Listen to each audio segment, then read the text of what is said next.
amazing father and husband that he was, but I also want them to know his passion for his career and desire to serve and protect.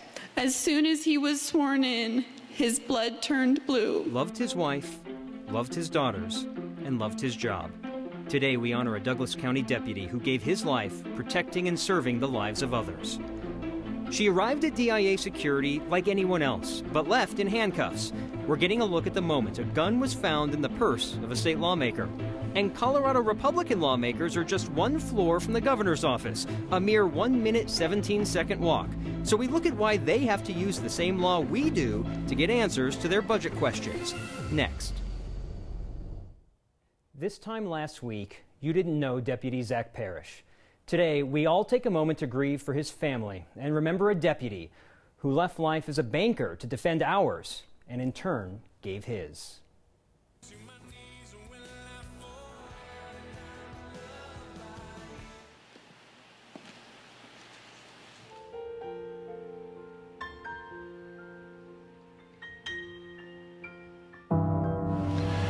He went to a disturbance call. He found out what was going on. He determined there was no crime, and he encouraged everyone, quiet down. It's 3 o'clock in the morning. Zack got called back again, around 5:17 in the morning. And this was different, and Zack knew it was different. And he put together a plan with his fellow officers. And I got a chance to listen to the body cam audio tapes. Never once did I hear Zack Parrish use a foul word. Never once did I hear him raise his voice. Never once did I hear him be derogatory to this individual. Not one time. Now I know why officers wanted to work with Zack Parrish. So to my hero and the love of my life, you are my once in a lifetime. You are my hero and my best friend. You gave me a life of adventure and love. It's sad that Zack is gone. But it's up to us to remember him and to be like him.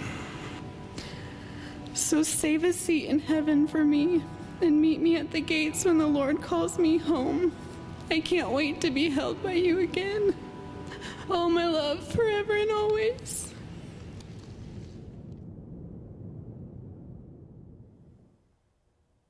This is the first time Sheriff Tony Spurlock has lost a deputy in the line of duty. He went back and reviewed the body cams from Sunday morning and describes for us the selfless person he hired onto the force just 7 months earlier. And up into the moments that Deputy Zack Parrish died, he was pleading with the man, begging him, let me talk to you. Let me help you.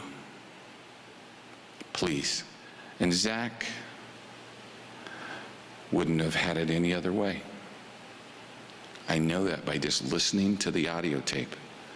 I'd never heard a more calm voice ever in a call like that. And we thank Deputy Zack Parrish. In all of 2017, only 2 of 106 people who were caught with a gun in line at DIA were arrested.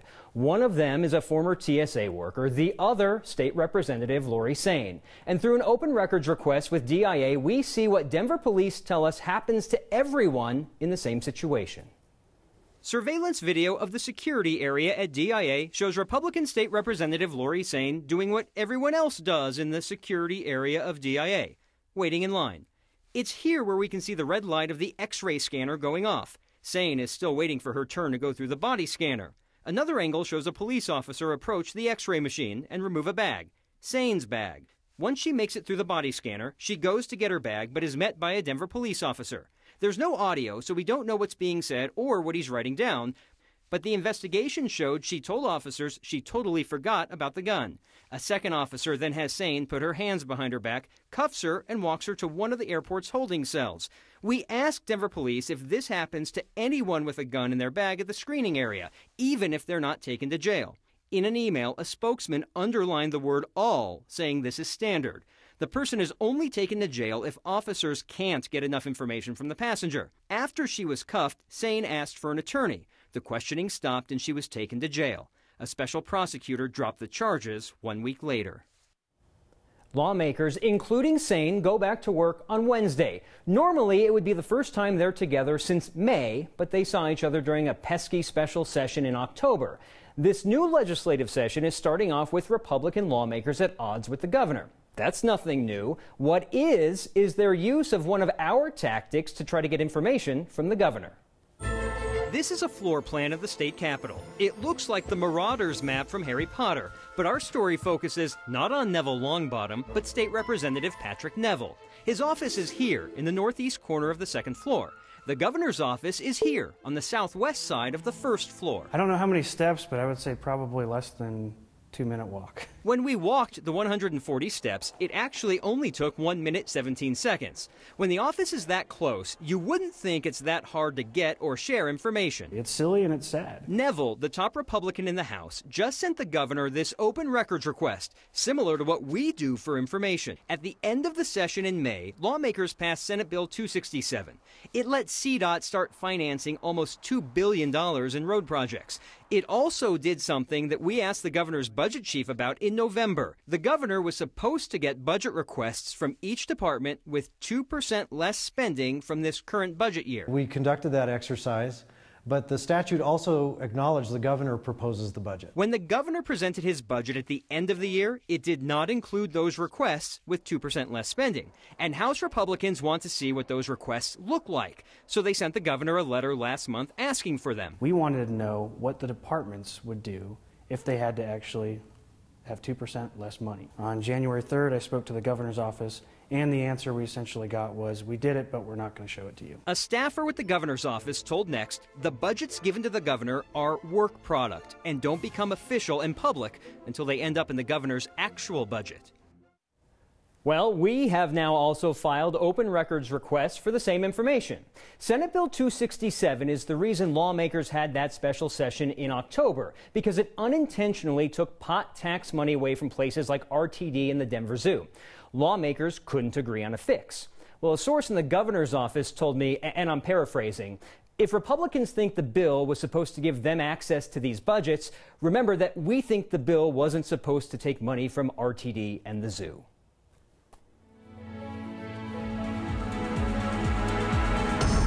Our next question is more of a statement from Tracy, who wrote us in response to our pot coverage yesterday after Attorney General Jeff Sessions rescinded an Obama-era policy that essentially kept federal law enforcement from busting legal pot shops. Tracy questions Colorado's vote to legalize pot in 2012. I suspect there are many communities in the state that did not vote for legalizing it. There is a large portion of the state that feel it was voted in mainly by two cities, Boulder and Denver. Rural Colorado feels like the state is ruled by these two areas, leaving a vast area of the state without a voice. Well, we can't fact-check that last claim with hard numbers, but we can debunk the feeling that only Boulder and Denver passed Amendment 64. That's because 34 of Colorado's 64 counties voted in favor of it. Sure, liberal strongholds like Boulder and Denver did vote yes, but so did bright red El Paso and Weld counties, and rural areas like Garfield and La Plata counties. While it is true that none of Colorado's easternmost counties voted to approve legal pot, at least one was within just a few votes. In Bent County, it lost by just 5 votes. Overall, legal pot passed 55% to 45%. The difference was 266,000 people, enough to fill Mile High Stadium 3.5 times. If Steve Bannon were to say to me, Tom, you know we can put a lot of money into this campaign, I'd say, great, go right ahead, but he has not said that. Hey, I remember that interview. I shot that. That was Republican candidate for governor Tom Tancredo's answer to me back in October when I asked him if he would accept support from former White House strategist Steve Bannon. Well, Tancredo took to Twitter last night after President Trump denounced Bannon amid a newly released book that his former strategist is quoted in. Tancredo says he met Bannon once and told him he was going to run. He says Bannon never promised him support and never gave his campaign any money. He calls Bannon a mercurial guy. But as he's told us before, he would welcome Bannon's financial support if he received it. Well, we wanted to know if that's still true, so Kyle reached out to him, as he does on Twitter. And this was Tancredo's response. I will absolutely accept a check for $1,150 from any person who supports my candidacy, even you. Would you like me to send you an envelope? Well, the $1,150 is the maximum you can donate to someone's campaign for governor, half for the primary, the other half if they're the nominee. So Bannon might not have a friend in President Trump anymore, but there's a Republican candidate for governor of Colorado that will still welcome his money with open arms. Harry Potter, Game of Thrones, beers with your Beethoven. There's a new hip sound coming from the Colorado Symphony, and one man is largely to thank. I'm not like anybody, I'm like me. And why this nondescript location under the Colfax Viaduct may become a catalyst for the art world. Next.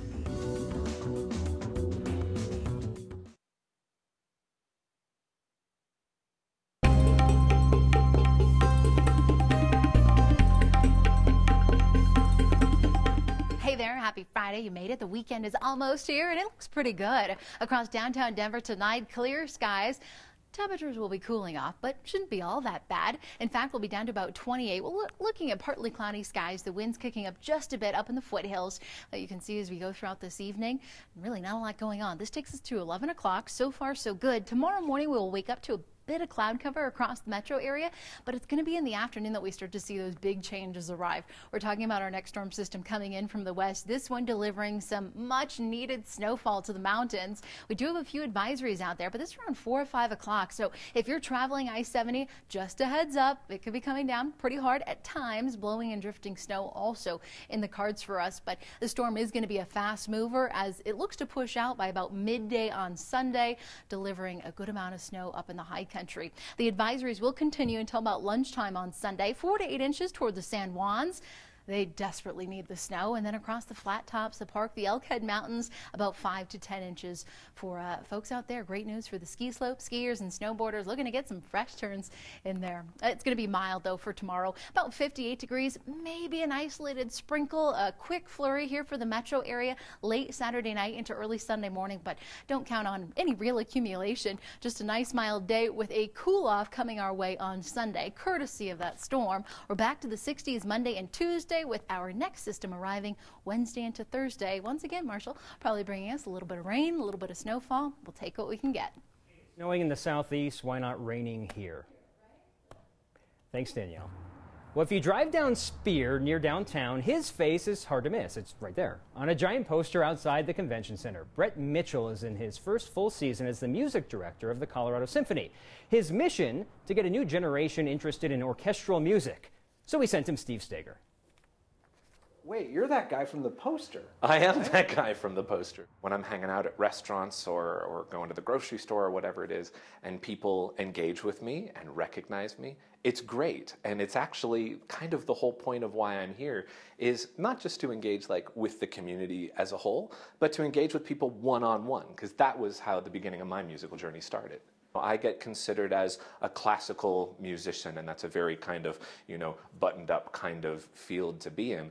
But that's not actually who I am as a person. So part of the interaction that I like to have with people is just relating to people on a personal level, whether that means we're talking about the Broncos, or we're talking about Game of Thrones, or we're talking about whatever it is, anything that's relatable to people that allows them to know that I'm a real person just like everybody else is. Does classical music have a future? One of the longest traditions in classical music is the classical music is dying narrative.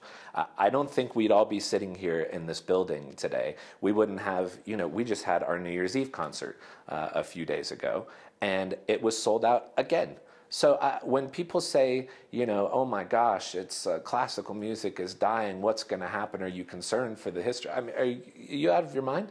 Come to the concert hall. When people think of a conductor, they think of a harumph. Yeah.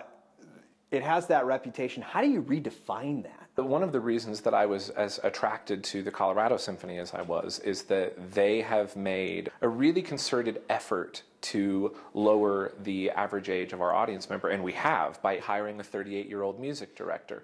Part of the reason I think that I'm as successful as I am in doing what I'm doing is because I'm legitimately being me. Brett gave Steve a lesson in conducting. Spoiler alert, Steve failed miserably. And despite better judgment, they're going to give him a shot at conducting next week. We'll bring a camera and, of course, share it and the laughs with you. This is the least typical location for any business, really, which is why it's perfect for Meow Wolf. It's a space as unique as the business that wants to fill it. That's what makes it so perfect. next.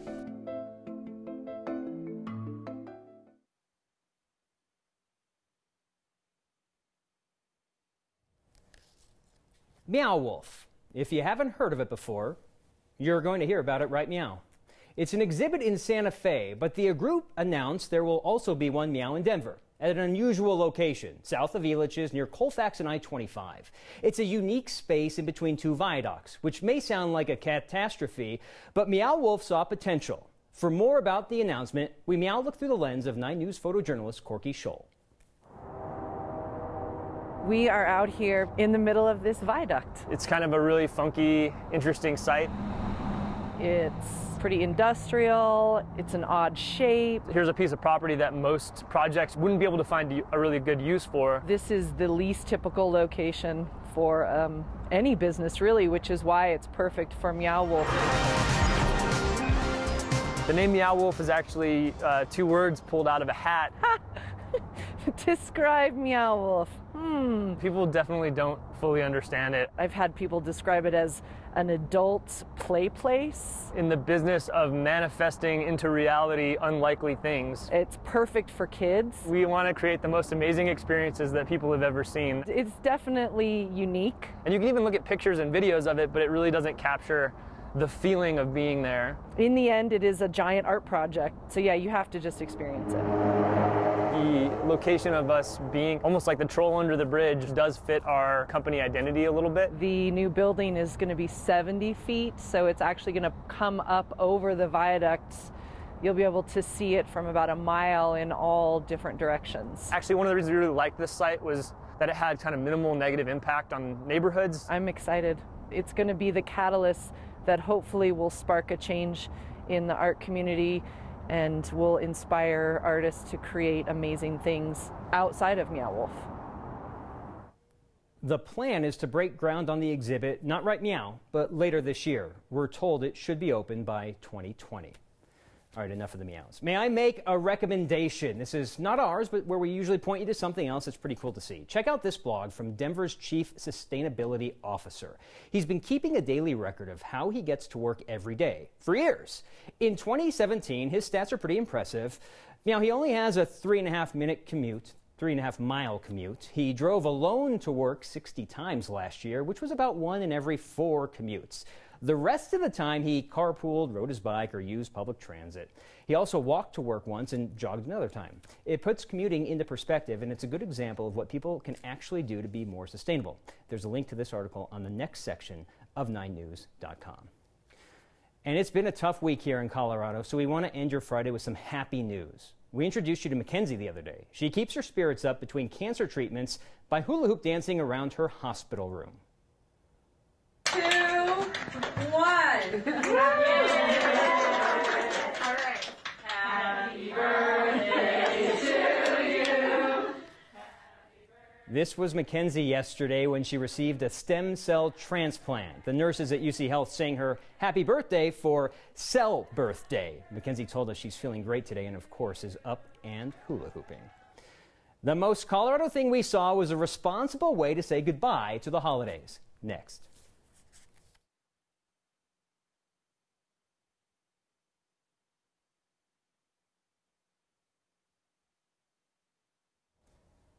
Well, the most Colorado thing we saw is the most after Christmas thing we saw. Trees, piles of them, all discarded after the holiday. A whole bunch of people are lining up to recycle those trees in Centennial. All you have to do is haul it to a recycling lot and be prepared to clean up the needles in your car. The trees here will be turned into mulch, and they'll be available to residents once the growing season comes around in spring.